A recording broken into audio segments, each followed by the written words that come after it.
What's good, man? Yeah. Hopefully he'll be here in about 10 minutes. Didn't know exactly when the start time was going to be for the show because, Trill Boxing Talk, Trill Talk in the morning moves a little bit. So around 11:40, he's supposed to come on around 11:40. So we'll start that conversation then.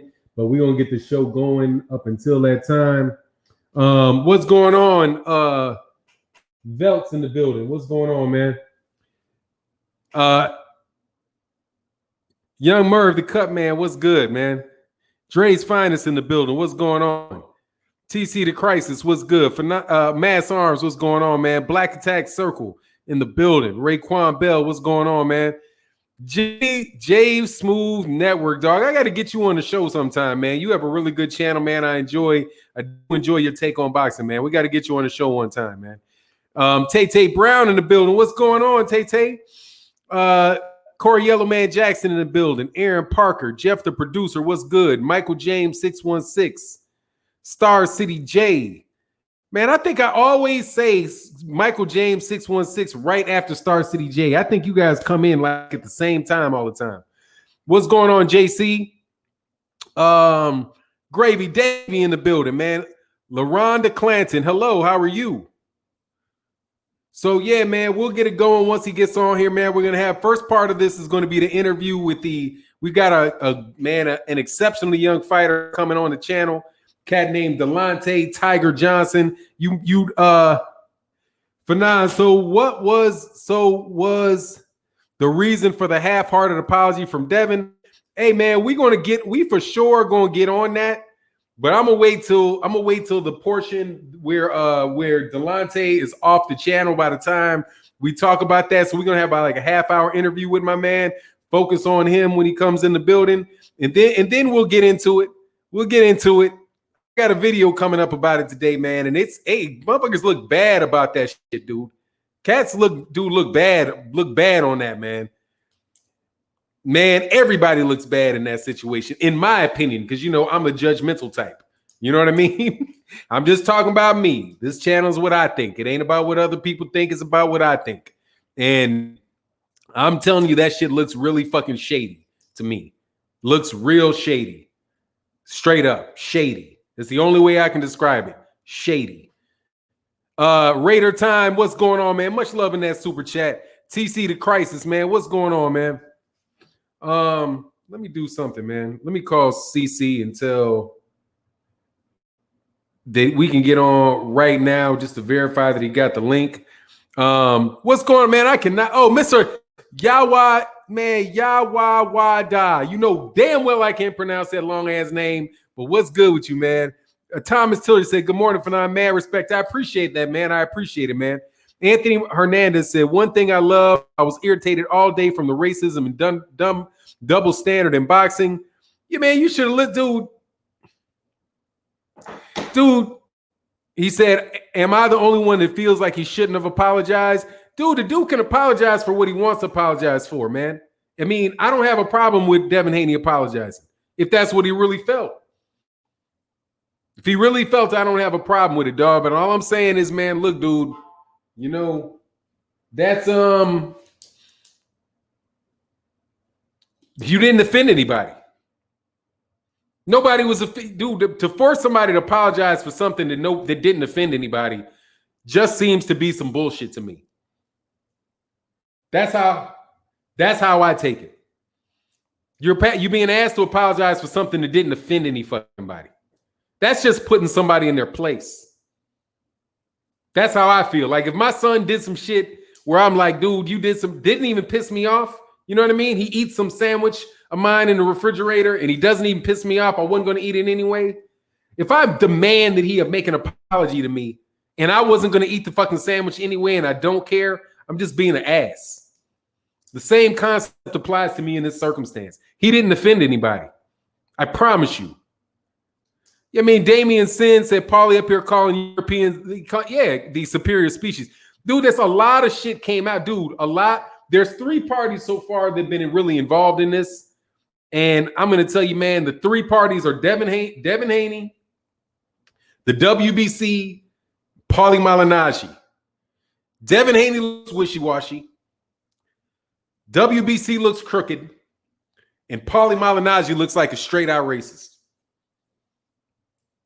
That's what I felt. You got a young dude and got pressured. They got pressured because they're in a vulnerable situation. His money ain't made yet. He's not Deontay Wilder. He's not sitting there with $15 million in the bank. He's not at that point in time in his career. You know what I mean? He's not Floyd Mayweather. He's not in that point in time in his career. He got bullied. I listened to the conversation that took place between him and Eddie Hearn. Dog, he has got bullied. He said he got death threats. Like death threats. Who the fuck is going to... Why would you apologize to motherfuckers that give you death threats? I get death threats. Fuck you. You gave me a death threat. Fuck you. Come find me. The fuck? I ain't get hit by a car. Everybody got to die sooner or later. But he got death threats. Who the fuck was giving this dude? Who the fuck is giving this dude death threats? You're just bullying the kid, man. You bullied a kid into apologizing for something that didn't offend you. So that's one. Number two, the WBC, dog. The WBC looks super fucking shady. And we'll get into that. And then Paulie Malignaggi he's the voice of those people. That's who Paulie Malignaggi is. Paulie Malignaggi is the voice of the people. Those people. You now know exactly what that dude is about. Hey, player. Yo, player.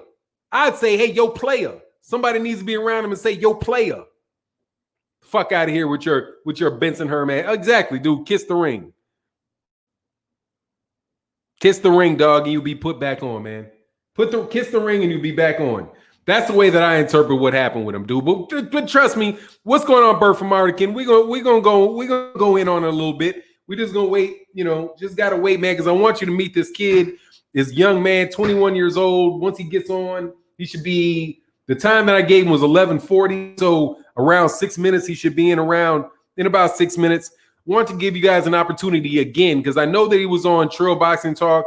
You can go check him out on different interviews that take place on YouTube. But Delante Tiger Johnson is the top welterweight, American amateur welterweight. He's a member of the U.S. team.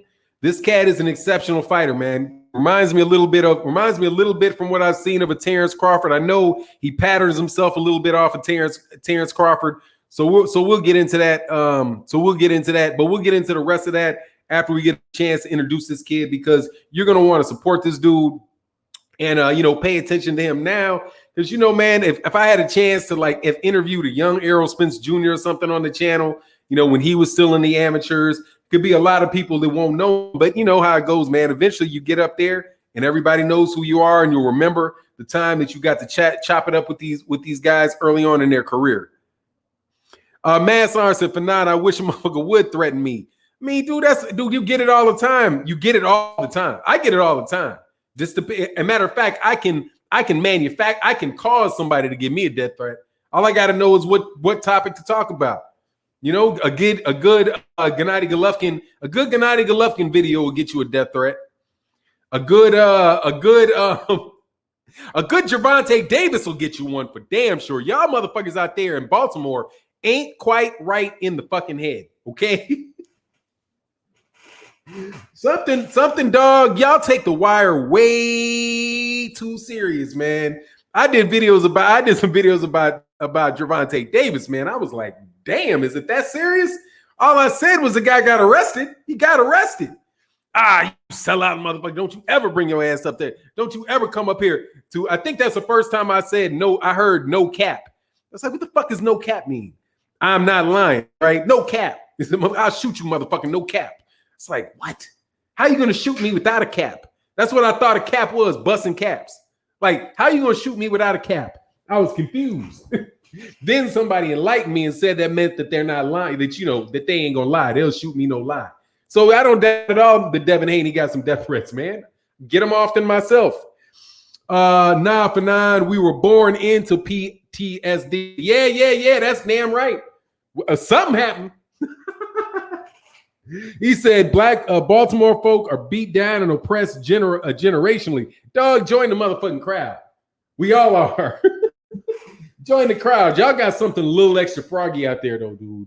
Y'all got something a little extra froggy. He said OG logic. Yeah, I was like, cap, nigga, how you gonna cap and shoot me without a cap? That shit don't even make no sense. But you learn your buzzwords. You get your buzzwords eventually, man. A dude did a debate with the doctor from Baltimore, and she had gang members threaten him. Oh yeah, they will. They'll threaten you. Well, whatever, dude. Eventually, man, when it's your time, it's your time. There ain't nothing really you can do about it, man. He said, Lieutenant Powell said, "You right for now. I'm from Baltimore. We tend to go too far sometimes." I'm like, damn. Yeah, man, but I like Baltimore, man. I used to kick it with a chick from Baltimore, man. Way back in the day, man. Way back in the day. People in Baltimore are good people, man. But I like Tank, so it's easy for me to, I got to balance. I just realized I got to balance it with Tank. I got to make sure you guys know that inside the ring, I think the dude is a terrific fighter. He's one of my favorite fighters, dude. He said, man, I remember being on Peterson Park as a kid, and broad daylight shots just pop off and bodies laid out. Yeah, man. Yeah, that makes sense. And that makes sense that some shit like that will pop off in Baltimore, man. I spent my time in DC, and I know DC was, rough in some spots there too. But everybody's rough.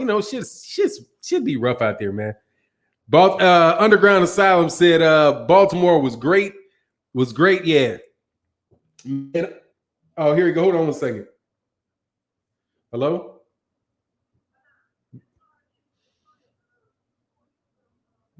$11:40. Yeah, like 2 minutes. I just started the show knowing that he could get on whenever he got on. Yeah, whenever he clicks in, I'll see him. Yeah, no worries. Just once I see him I'm on the live now. They can hear me talking. Once I see him on the screen, I'll just click it and he'll be up.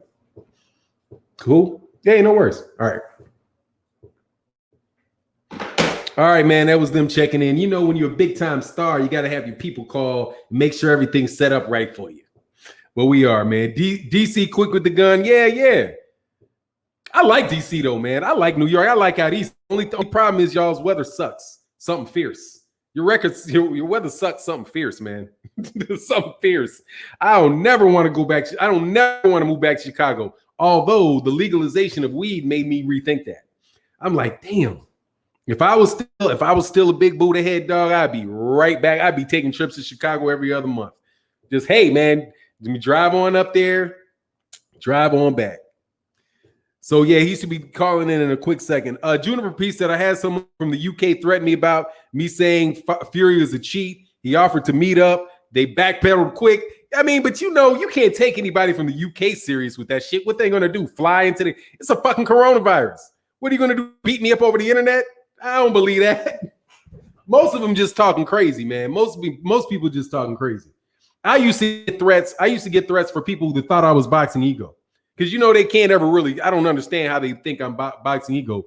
I don't look shit like boxing ego, don't sound shit like boxing ego, and I got an entirely different channel that does not say boxing ego. But people like, you're that boxing ego dude. You said this. I was like, man, I ain't boxing ego. You should bring that up with him. Anyway, kick rocks.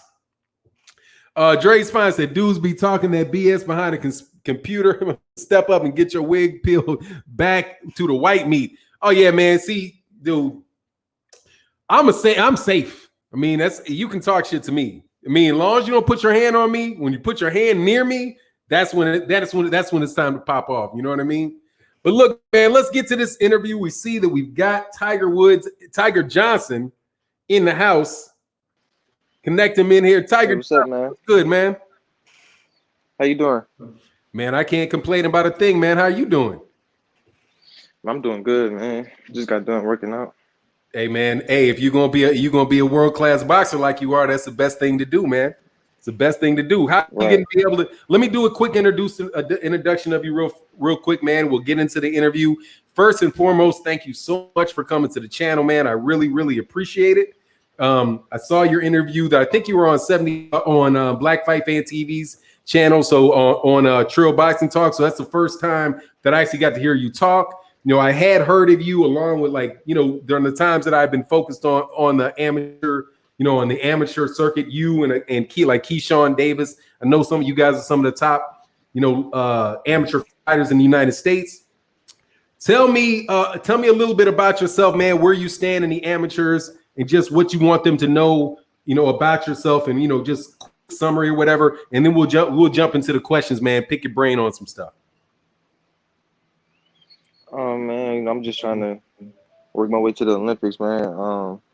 I just got bronze medal in the Pan American Games last year. I just won the Olympic trials. So right now we'll be just getting ready for our next qualifiers to secure our spot for the Olympics next year. Yeah, so we're just trying to get ready for that. That's what's up, man. Hey, I gotta send. I didn't know that Rick was gonna be on the channel. Is gonna be on the interview too. So I gotta send him a quick invite if you don't mind, and then we'll get a kick from there, man. Hey, man, but quick question while I do that. I did check out some interviews that you have on YouTube, and to my dismay, you were asked who your favorite fighter was, man, and you mentioned Terrence Crawford. Because you have some similarities to Terrence Crawford, man. What are your thoughts on Terrence Crawford, and why you think why is Terrence Crawford one of your favorite fighters? Does it have anything to do with the way that you fight and how you see your career going, or what? I just like his style and his mentality. He remind me of like a old school boxer, and he got that dog in him. So I feel like we have a lot in common. That's what's up. Now do you fight in this? Now you said that you're equally strong in your right and your left hand. Do you switch stances like Terrence Crawford, or is it just a situation where, man, you can just really blast people with either hand? Or is that something you bring to the ring when you're fighting? I do it like every once in a while. I don't really do it as much as he do it, but I can, switch over it. Depending on what situation I'm in, I can, switch over. But yeah, man, I got power in both hands, so yeah, man. Obviously, it just depends what situation I'm in for me to switch over. Explain something to me, man. I watched, dude. You must be an exceptional fighter, man. Because one of the videos that I watched of you fighting was against, I think it was a guy named Iglesias. Is it Ronnie Iglesias from Cuba? You fought, I think you fought him in the Pan Am Games. Is that right? That dude had a record. Go ahead, man. Is that the guy you fought? Oh no, I was. Yeah, it's the guy I fought. Man, that dude, you gave that dude I personally, I watched the fight, dude. From what I saw, dude looked like you were giving that dude a lot of work, but he was 246-34.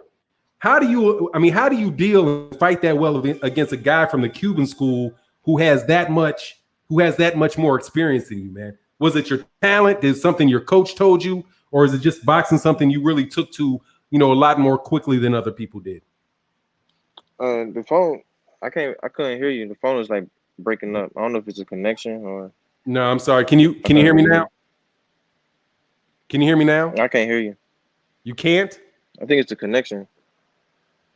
Oh man, that's not good. Can anybody in the chat let me know if you guys can hear me? Can you guys hear? Or maybe it's something that's. Is it my phone? It might be on your side. It might be on your side, man, because I don't think anybody else is having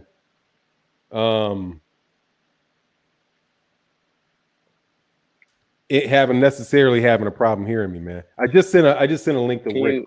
See if you can mute it and then unmute it. Okay, is that better? No, I can't hear you. Can you hear me now? It just went out of nowhere. Crazy. I think that might be, yeah, those guys can hear me. You might not just be able to hear me, man. You want to call and come back in? Just leave the chat and come back in. You want me to leave and come back in? Yeah, just leave and come back in and see if your connection is better that way. Okay. All right, hold on. All right, and then I just sent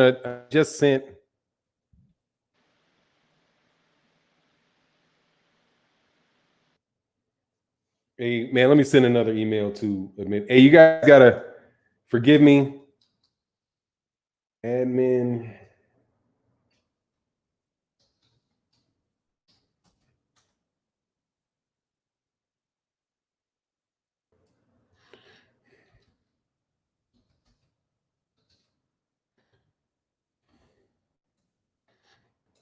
You all right? You back, Tiger? Yeah. Can you hear me better? Yeah. Hey, can you do me a favor? Do you have you have Rick's number and Rick's email on your email? Yeah. Can you? I just I got got. his Can you number. forward him that link because I'm getting the email that I have for him is getting rejected and is getting sent back to me. Okay. Yeah, forward it to me and then we can chop it up, man. So let me know, y'all got any questions? Everybody said they can hear me. They should be able to hear you, and then we'll be good, man. Big Doe said you good for now. It's probably YouTube on that bullshit again. They stay on that bullshit, man. They stay on that bullshit. But just let me know, Tiger, when you sent that email off, man, and we can start. We'll start chopping it up with the interview again, man. Yeah, I just sent it to him. All right, that's what's up. So when he comes in, we'll come in here, man. So you obviously, man, are you gonna stay amateur despite the fact that the Olympics might get put back? What's your thoughts on the Olympics and amateur boxing, for your future as far as you staying amateur or going pro? I feel like because of this quarantine, I feel like they canceled everything, so there's really no point of going pro or doing anything because everything is canceled. So the plan is just to wait another year for now.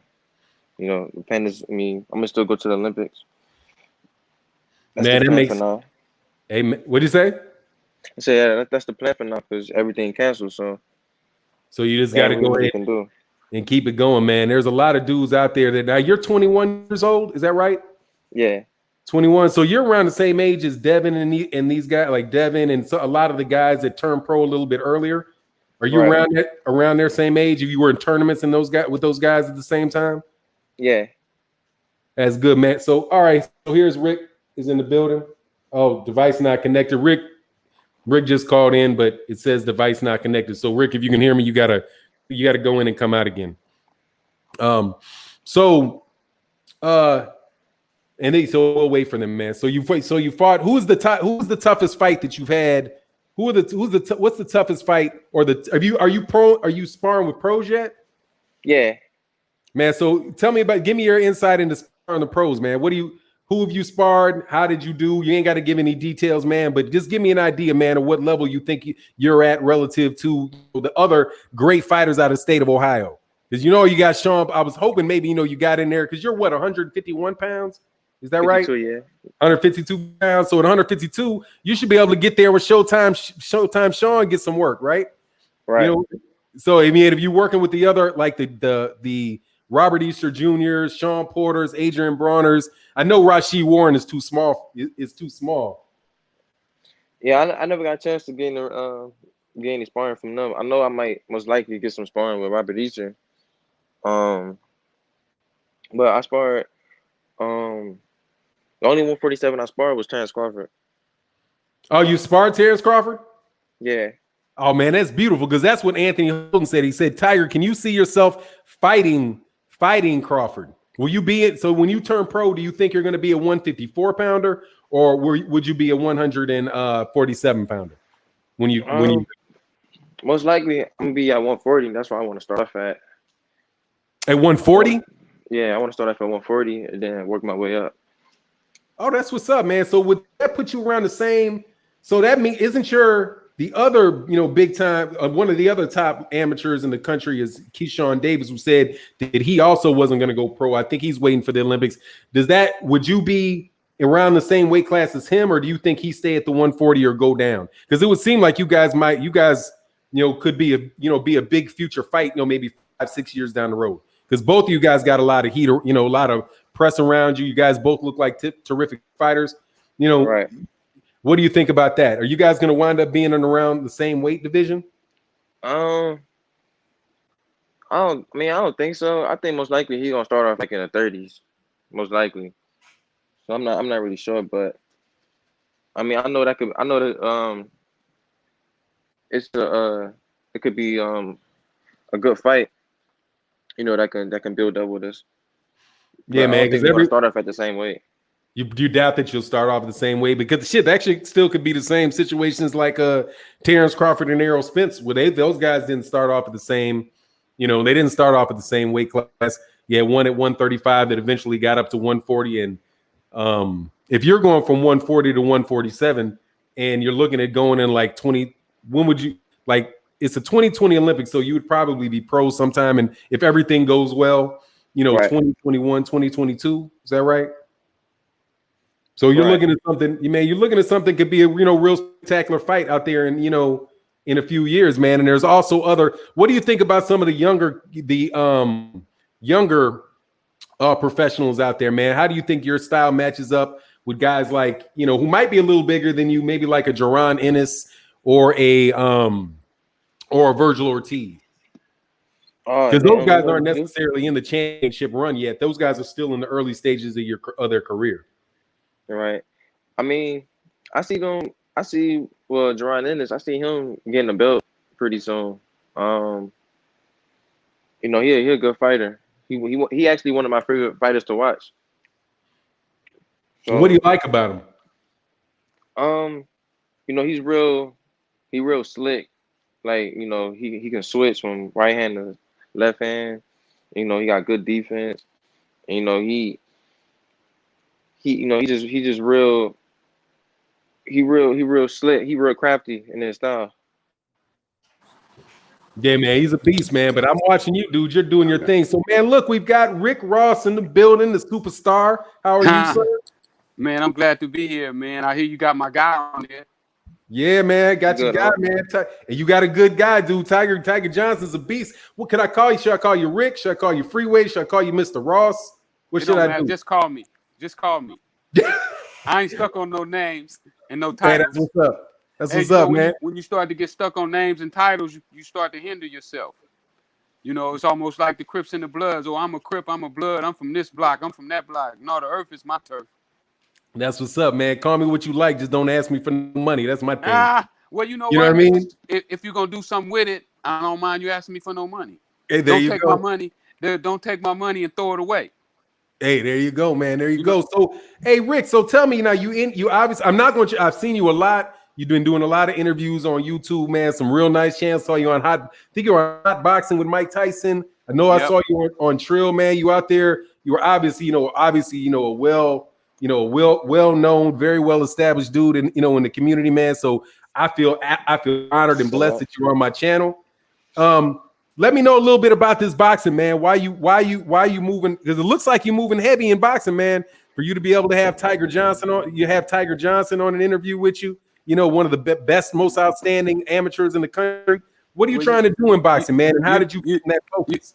It's crazy how me and Tiger met. I was in Philadelphia.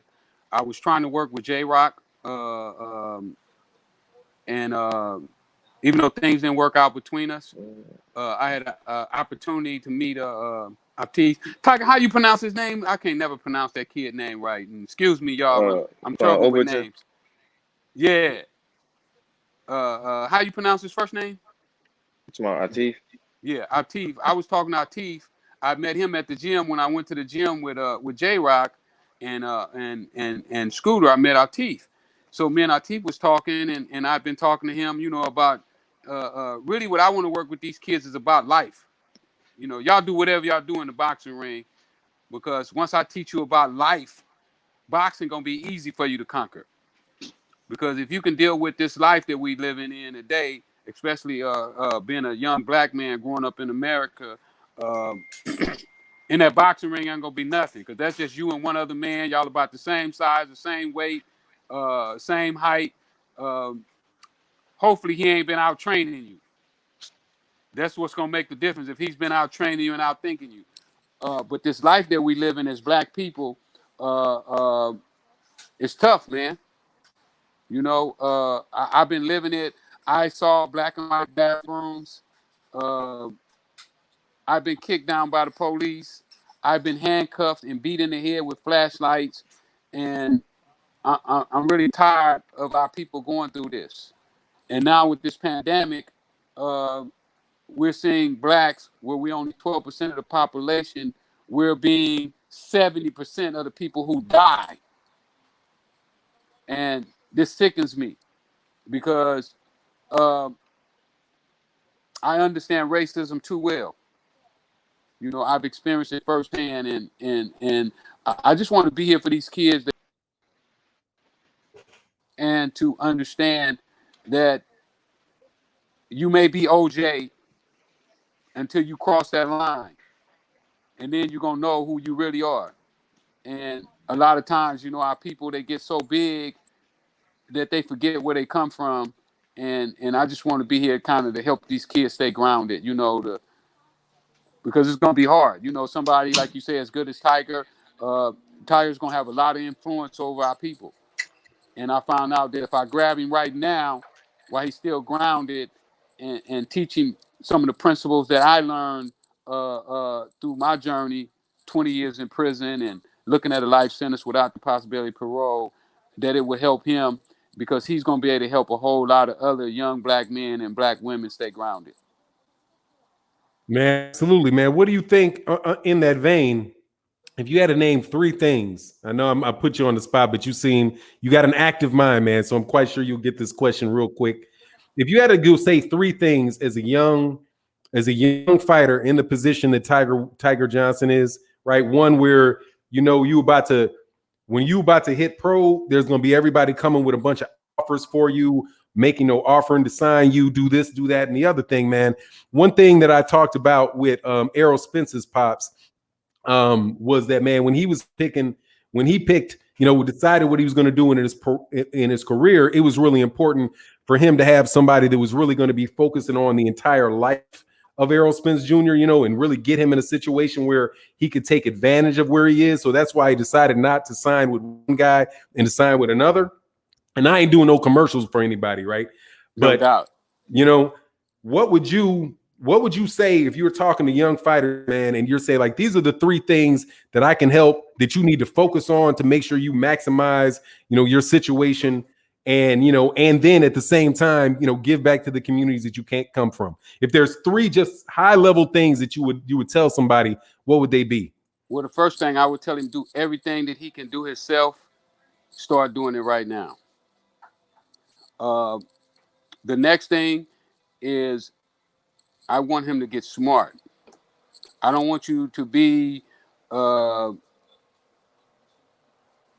a person that's not conscious of life. You know what's going on around you. Never let money go to your head, and don't let money be your god.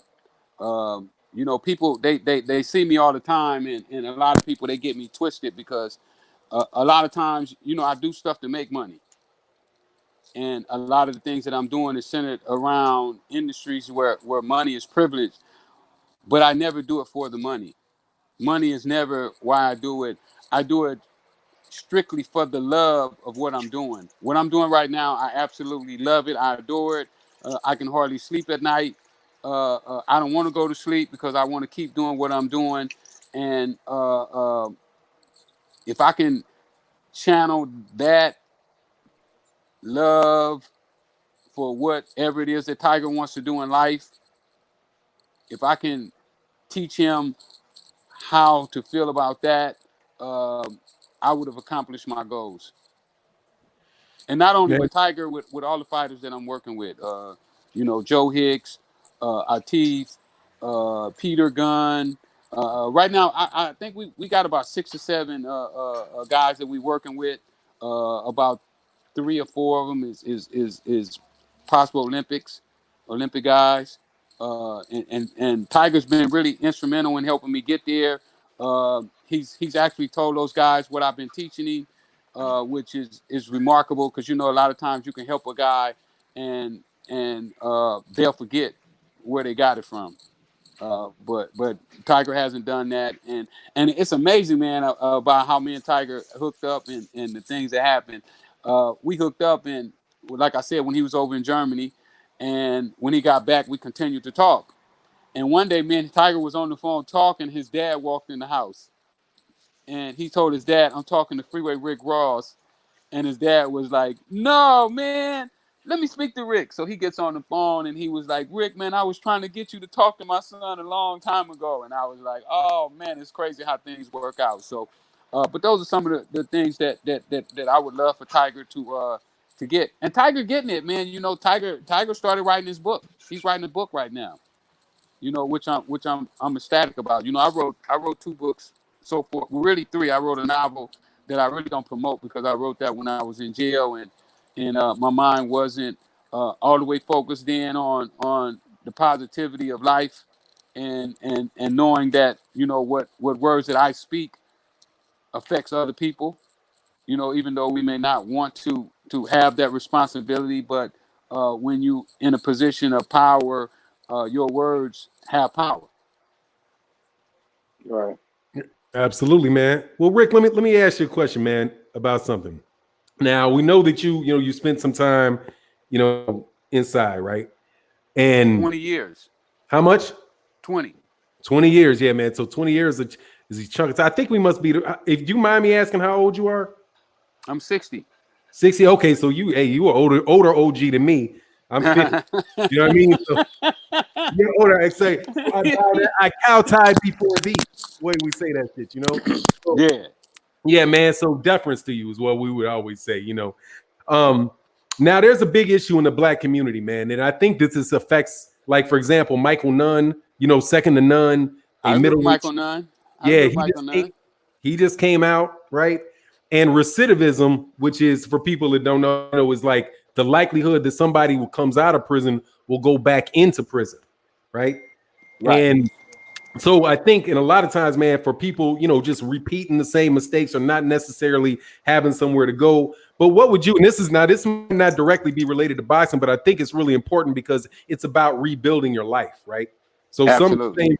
some of the same principles to keep yourself straight are the ones that you're going to need, to get your life straight, man. Have you done any counseling or any talking about some of, with some of the people that might, as young people have, gotten into the system and need to kind of correct their lives, man? Do you work with any guys like that? Because it seems to me I that do. go ahead. You know where I'm going, man. What are your I, thoughts I, on that? I go back to prison, man. One of my greatest joys is to get to go back to prison. It's crazy. They don't like to let me back in there though. They don't like to let me go in and talk to prisoners, but I've spoke to prisoners in all over the country. Uh, Also, I work with guys who are getting out of prison, and I show them how I rebuilt my life. Really, I started rebuilding my life while I was in prison. You know, when I went to prison, I was totally illiterate, couldn't read, couldn't write. Uh, Went to the 12th grade, which I never should have been in the 12th grade. But even that was a feat of accomplishment. You know, to be able to finagle your way through the 12th grade in college taught me a lesson that I had some special knowledge about life and about people. I don't know if you know who Reginald. Reginald. He's Reginald. Oh man, how could I forget my guy? This is one of my heroes. He wrote the book "Why Should White Men Have All the Reginald Fun?" Lewis. Reginald Lewis, the Reginald, CEO of Beatrice. For you guys that don't exactly. know who that is, Reginald Lewis is actually a new, because in college is a member of my fraternity. Reginald Lewis wrote this book called. He was the head of this company called Beatrice. I think it was $1 billion company. They did a lot with, like, The first black billionaire. yeah. And he died of, I think he had like a brain aneurysm in like the early mid 90s or something. But he wrote that book. He wrote a book called "Why Should White Dudes Have All the Fun?" And you're That's right. what he's talking about. Go ahead, Rick. And Reginald finagled his way into Harvard University. And when How do I you do read that? that, Reginald didn't have the academics to be in Harvard. Mm. But he figured out a way that he could get around not having his academics and allow himself to reach the college.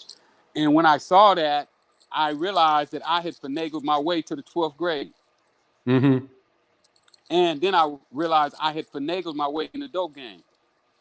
Then I finagled my way from $125 in the dope game to making $3 million a day sometimes. And what I realized is those are skills.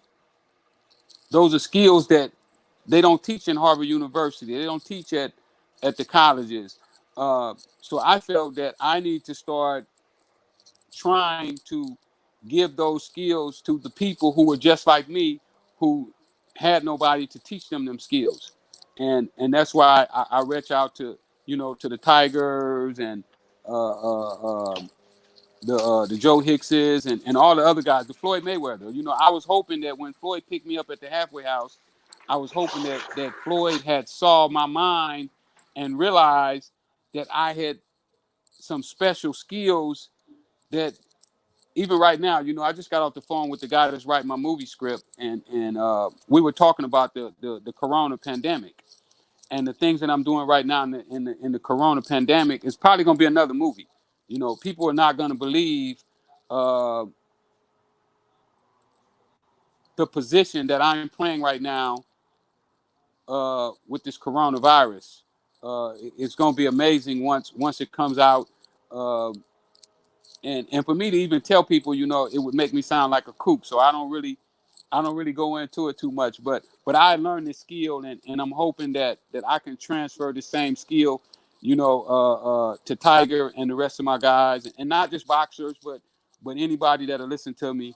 I want to try to show them how I call it being a visionary. Being somebody that can take all of the science around them, the evidence around them, and then predict what's going to happen in 2 weeks, in a month, in 2 months. Oh man, you know what that is? You know what that is, Rick? If you don't mind me, just go ahead. No, tell me. You can tell me. What that is, man. That is, you're a brilliant guy. Like, there's a lot of times, man, and I really do want to hear what you and what Tiger have to say. So if you hear me not talking a lot, because I know that's what people came to hear. But we talk about this on the channel a little bit, but there is an idea that intelligence is based on like how much information you can bring in.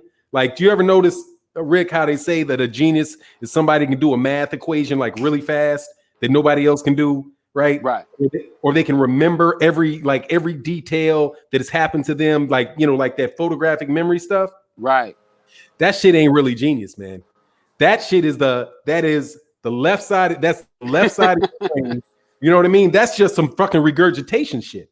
Right. The stuff, it's not, the geniuses are not what you're saying, and what I can appreciate you and what you have to have is somebody that not just sees the leaves on the trees, but they can see the forest. Right. You know what I mean? It's not about just accumulating a bunch of information. You have the ability to synthesize that information and make something useful of all those facts, when a lot of people are just fucking regurgitation machines. You know what I mean? They can tell you what they learned, but they really can't do anything. They really can't do anything with it, man. So does that sound a little bit like what you're talking about? Absolutely. Just like I can look at a kid like Tiger and say, okay, you're going to be the 140-pound champ. You're going to be the 147-pound champ, and you're going to be the 152-pound champ, if that's what you want. Now, these are the steps that's going to have to be made in order for you to get there. To see that forest, it one day was a seed. Those trees started off as a little bitty seed, and then it grew into that big old tree that you see. That oak started off as a little bitty seed. So all of these things start off small, but they have to be nourished in the right environment in order for them to grow into being that great big oak. Absolutely, man. Absolutely. So let me give a quick question to Tiger Johnson. Tiger. Yeah. You there? All right, man. Yeah. So I'm putting you on a quiz, man, about your plan, because what Rick Ross is saying, dude, is he talked about planning. Now, my personal belief that is the one thing that a lot of people do not do very well is they don't plan for a year. They don't plan for 5 years. They don't plan for 10 years. What they do is they plan for the day and tomorrow, and they go wherever the fuck wherever their mind wants them to go. That's where they're going today. And they don't really they don't wind up having a lot of success because they're not doing things where everything is focused and designed at that goal. Do you have, and I know Rick helped you with this, or should be able to help you with this, because he could not have accomplished the things that he accomplished or come from where he came to where he is now without being able to lay out a plan and execute a plan. For your career, Tiger, if you had like 3 steps that you want to say, this is my plan, as far as you can see it, with the help of Rick Ross, and you can't get a better. It'd be very hard for you to get a better advisor than that. What would your 3-step plan before you go to pro, before you turn pro?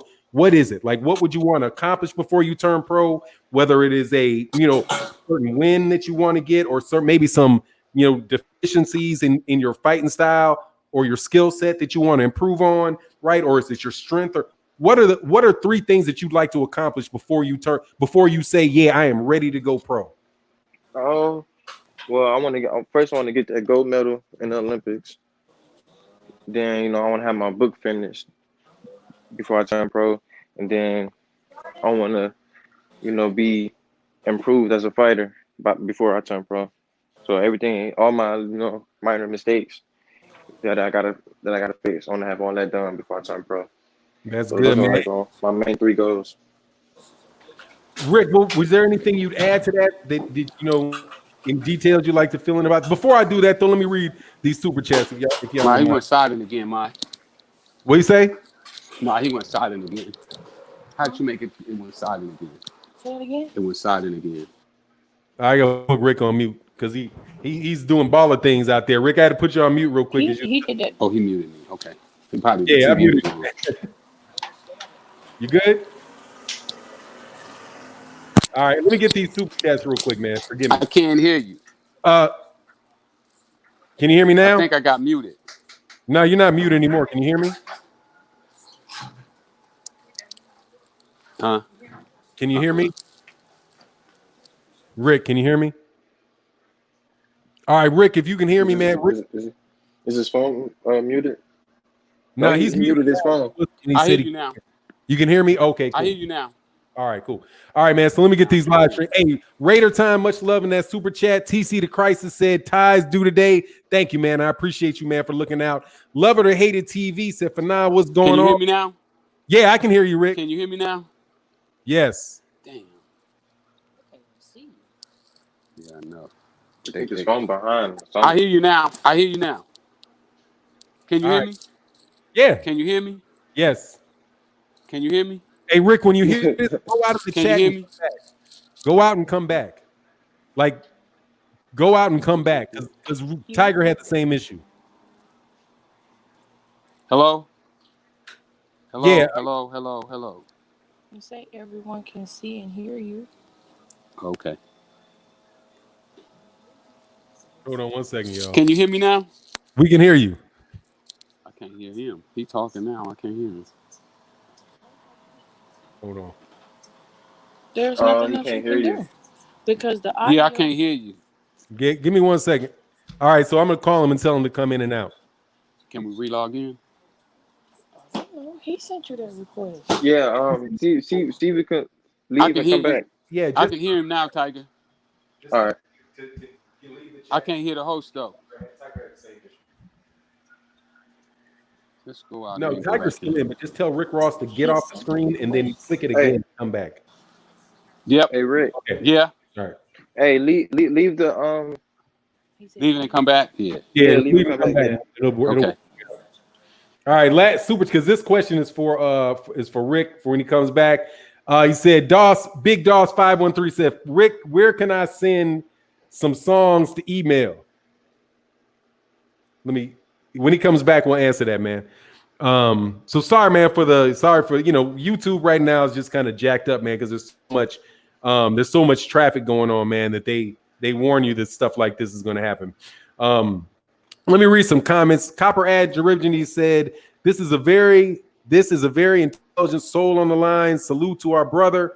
Thanks for reaching out and teaching life to these young brothers. Salute Fanon for bringing these two brothers on the show. Hey, man, say salute to CC Robinson. She's the one that called me about it and, had them come on. So, hey, man, that's CC and Trill Boxing Talk. Rick, you back? Rick? Yeah, man, it's kind of YouTube is jacking this interview up, but it's all right, man. It's a blessing. Tiger, man. Yo. Yeah, it was good, man. So let's chop it up, man. When you say that you had some improvements, man, that you see that you're in yourself in boxing specifically, what are the things that you really want to get better at? Or no, stop. Fuck that. Um, What do you think you're really good at? Like, what can you do? Like, what makes you special? Because you're a special fighter, clearly. Because to get to that level of competition, dude, you got to be a special fighter. What do you think? What do you bring to the table that you think is better than what other people bring to the table? you know, I got good. I'm like an all around boxer. So like I got good power, speed. I'm faster than the average welterweight, and I got good defense, reflexes, and good free work. So, and I know a lot of like tricks in the ring where I can like I know what to do to win basically. So I have a lot of advantages over the average fighter basically. That's what's up, man. That's what's up. Why did you start boxing? I started when I was 7, and my dad put me in it because I used to fight a lot. I used to fight a lot at school or just outside really, and he was gonna put me in when I was 10, but he put me in early because of that. And then on my father's side of the family, all my uncles and cousins, they all box, so we come from a boxing family. So he's gonna put me in regardless. So you had no choice, huh? Yeah. Yeah, that's what's up, man. Hey, man, shit. Hey, it's better. It's better situations than to have a family that loves you and has some direction that they can push you, man. You know. Right. Yeah, you just don't complain about can't complain about having people that love you, man. So what would you say? Right. What would you say are the biggest, like the things that you need to work on and you need to get better at? Probably just more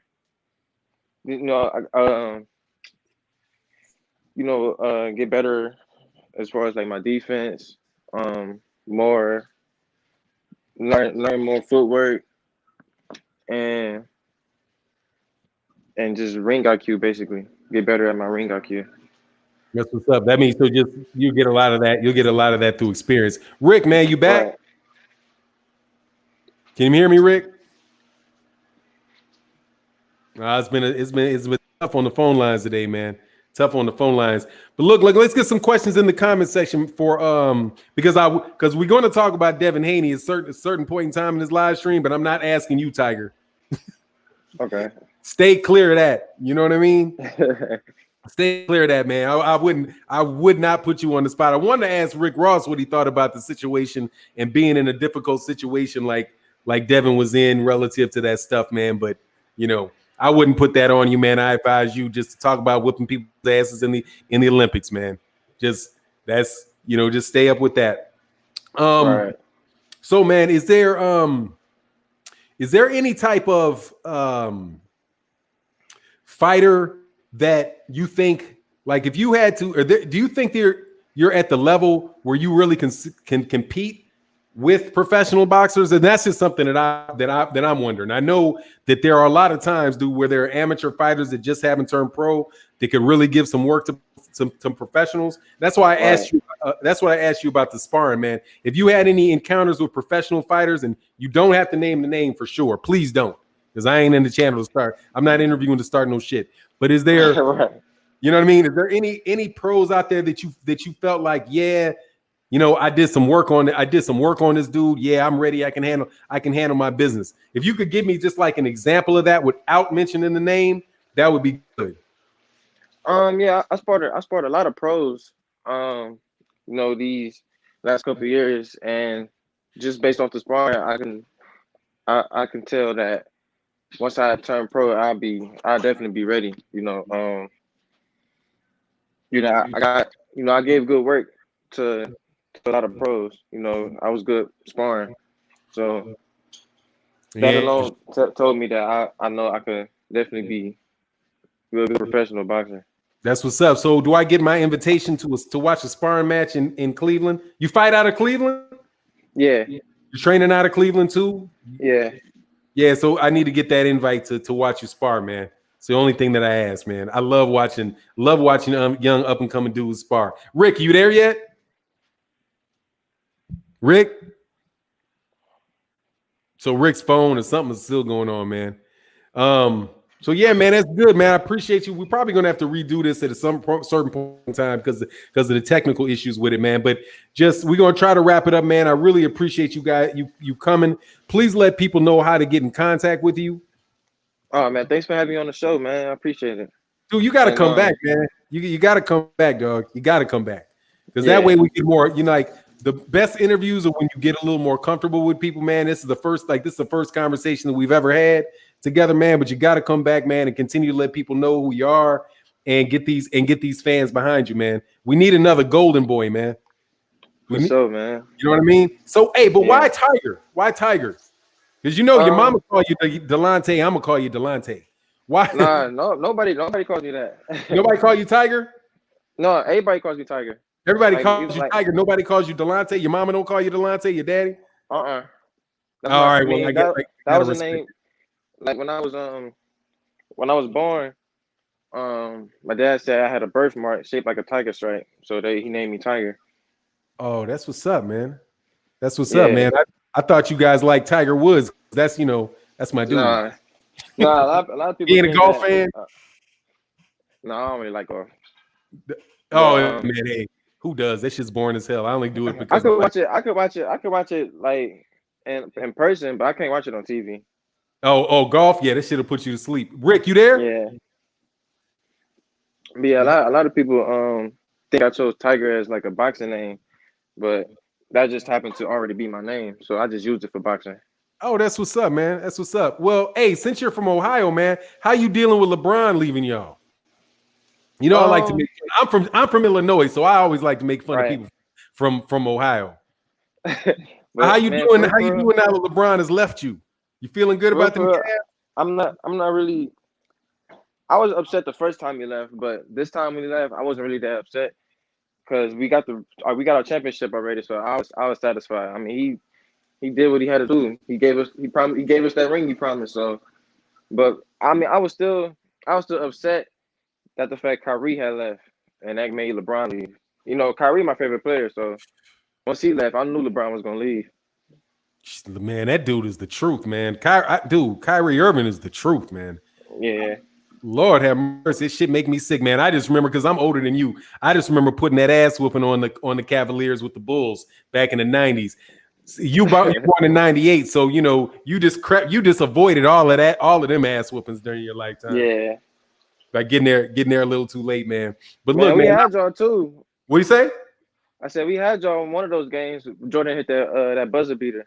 Dude, they're fucking beasts, man. Dude, with Craig Elo, Larry Nance, damn, who else?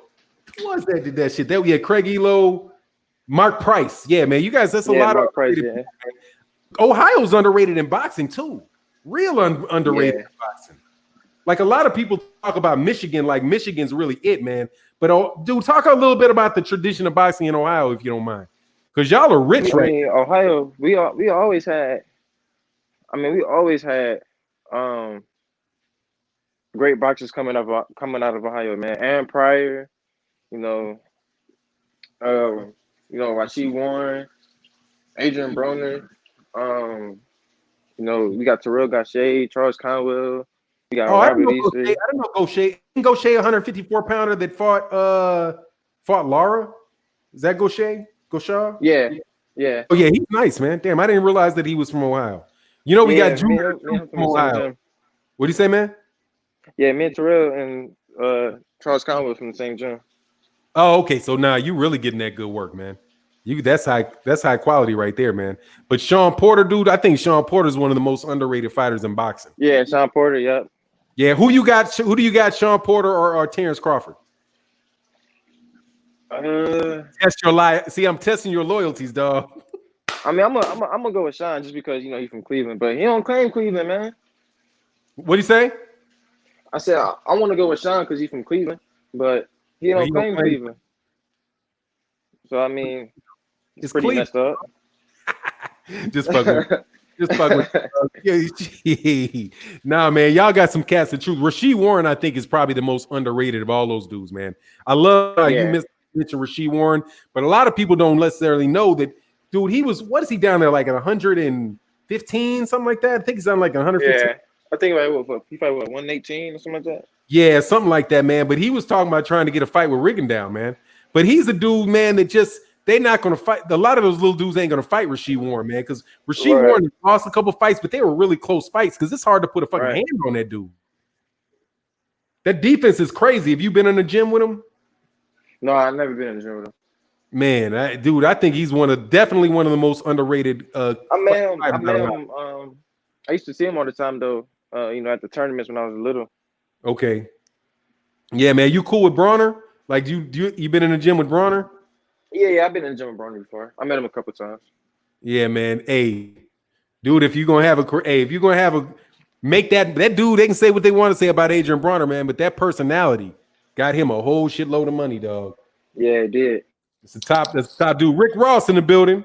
Hey, I'm back. That's all right, man. We're holding it down. Yes, I got back in. My wife's not making too much noise. What'd you say? She said I'm talking too loud. Oh, man, you all right. You the boss, man. You can say what you want to say. Not in the house. Yeah. Oh, hey, man. So if y'all didn't think Rick Ross was real, now you know it, dog. You know when I get on the street. Is that your wife? Yeah. Yeah. How long y'all been married? Well, I don't know. About 12 years, 13 years, something like that. I've been 20 years, man. So you can't make the 12 years. If you can't make the 12, unless you're a type of guy that knows really well. We have our ups and downs. Especially being quarantined. This quarantine, you get to see them all day, every day. So, you really got to care about somebody, look in their face all day, every day. All day, every day, man.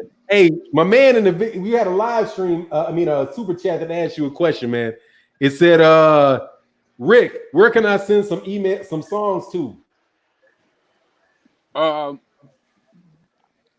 They can email me at Ricky D. Ross 1960 at Gmail. Tell them to send them there, and I'll get them in the right people's hands. I ain't gonna do no music for a couple more months though. I'm waiting till I start back doing some music. Just because I got all the plugs, don't mean I gotta use them right this minute. Oh, that's right. Hey, dude, hey man, there's this. By the way, you doing your story? Let me put a plug in, dog. Macro Entertainment. Are you in California? I'm in Cali. Dude, Macro Entertainment, dog. Look up Macro Entertainment. They're the cats that they produced the movie for Fences. They did Fences. That the movie with Denzel Washington and what her name is? Forget her name. But dude, they're a black-owned production company out of Hollywood called Macro Entertainment, man. They pushing a lot of those movies. They got a lot of Netflix deals. There's a cat that I went to law school out of Howard, man. His name is Charles King. He was Tyler Perry's agent. He's the guy that put Tyler Perry on. Is that right? What's his name? Charles King. Look up Charles D. King. Charles B. King.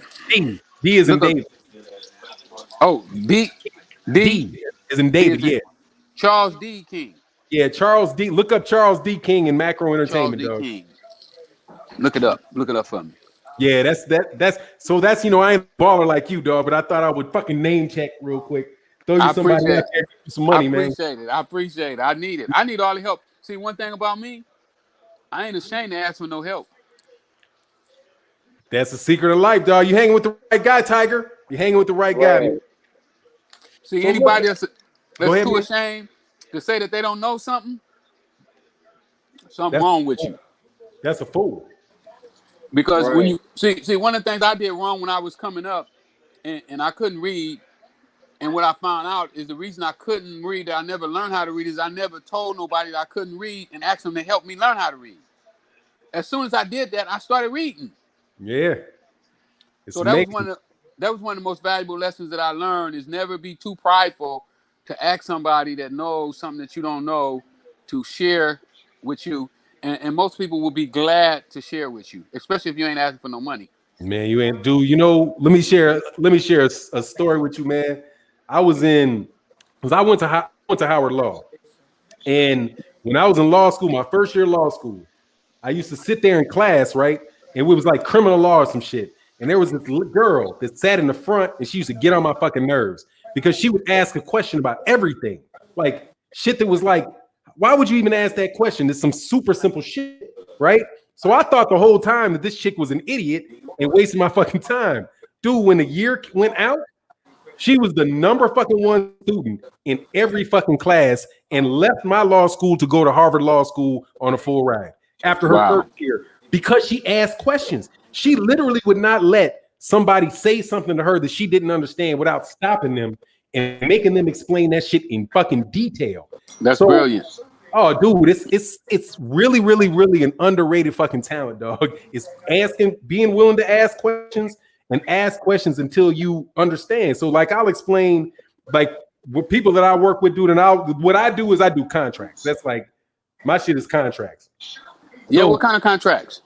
just corporate contracts, transactional based contracts. I write them and I edit them. Well, we need to tie in because I'm gonna be doing a whole lot of contracts.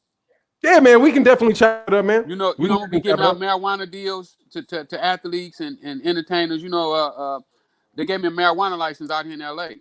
Oh, you about to make that dough, man. That's what's up. Crazy dough. I'm gonna have so much dough that I ain't gonna know what to do with it. Oh, I'll tell you what to do with it, dog. You need some help. All right, well, I'm gonna need some help. That's why I just said. That's when you told me you was the contract lawyer. We'll chop it up, dog. But I'll tell you, how it is. You just let's do that. I'll let you know. I'll talk to you, man, for sure. I'll send you the email. But look, man, I like to surround myself with brilliant people. Hey, man, I don't know about brilliant, but shit, I work hard. I'll tell you that. That's brilliant. That's brilliant. You know what I mean? There you go. Yeah, man. But I look, man, Rick, first of all, it's an honor to meet you, man. Thank you so much for coming to the channel. I appreciate you so much. Tiger Johnson, man, you there. You did a right move, man, getting somebody like this that is number one's been there, done that, and is an honest, straight shooter, man. Because there's a lot of bullshit people out there, Doug. So if you get a good one, you stick with them and you spread that word about them, man. Make sure you put other people in the same position that you are. Because, man, Rick Ross is a blessing, man. People wouldn't be stealing his name if it wasn't about that real deal, man. You know what I mean? Right. You know what I'm saying? Like, they wouldn't be stealing your name if you weren't the real deal. Yeah, right. Thank you for that. Thank you for that. That's good, man. So, look, thank you so much for coming to the channel, man. We got another LWBC show that comes on right after this. So we'll wrap this up. Tiger, let me know any things that you want to share with them, how to get in contact with you, anything you think is important for them to understand. Then, Rick, if you do the same thing, that'd be great. Go ahead, Tiger. Man, you could, find me on Instagram at Tiger Johnson 216 and Twitter, Tiger Johnson 216. And just be on the lookout, man. Watch me get that gold medal in the Olympics, man, and do big things in the pros. And be on the lookout for my book that I got coming out soon. All right, man. And you can get me at Freeway Ricky on Instagram and Freeway Rick Ross on Facebook. Check me out. Follow me if you want to get some game, because my thing is to give out game. Also, all the ladies out there, Tiger single. Right. How old are you, Tiger? How old are you, Tiger? 21. 21. Go down to Louisiana, get you some good women, dog. Give you a piece of advice. Pass through the New Orleans way. Get you one of them shiners out there, man. They'll treat you right. But yeah, I met some nice women out there before. Oh, you been down there? Yeah, I've been there before. We might do the Tiger of Love. We might do the Tiger of Love. The Tiger of Love. Hey, man, if you're going to be young and an athlete, dog, you better use it before you lose it. That's what's up. Right. Drew Titan said, haters pay attention to LDBC big deals and bridge gaps. This is something you haters will never be able to do. Because they spend their time hating instead of thinking about how they can help somebody. But thank you guys so much, man. Rick, it was an honor to have you on my channel, man. Salute to you, sir. Tiger Johnson, man, we're going to be watching you carefully. Just continue to grind, man. And anytime you guys got any other fighters, we talked to CC that you guys want to come and chop it up, man. We can come and chop it up anytime you guys want. Do it. I'll be back, man. I'll be Thanks, back. Appreciate it, man. Thanks for having me. All right, man. That's fun, man. All right, y'all. Stay cool. Peace. All right. All right, y'all. We out. Peace.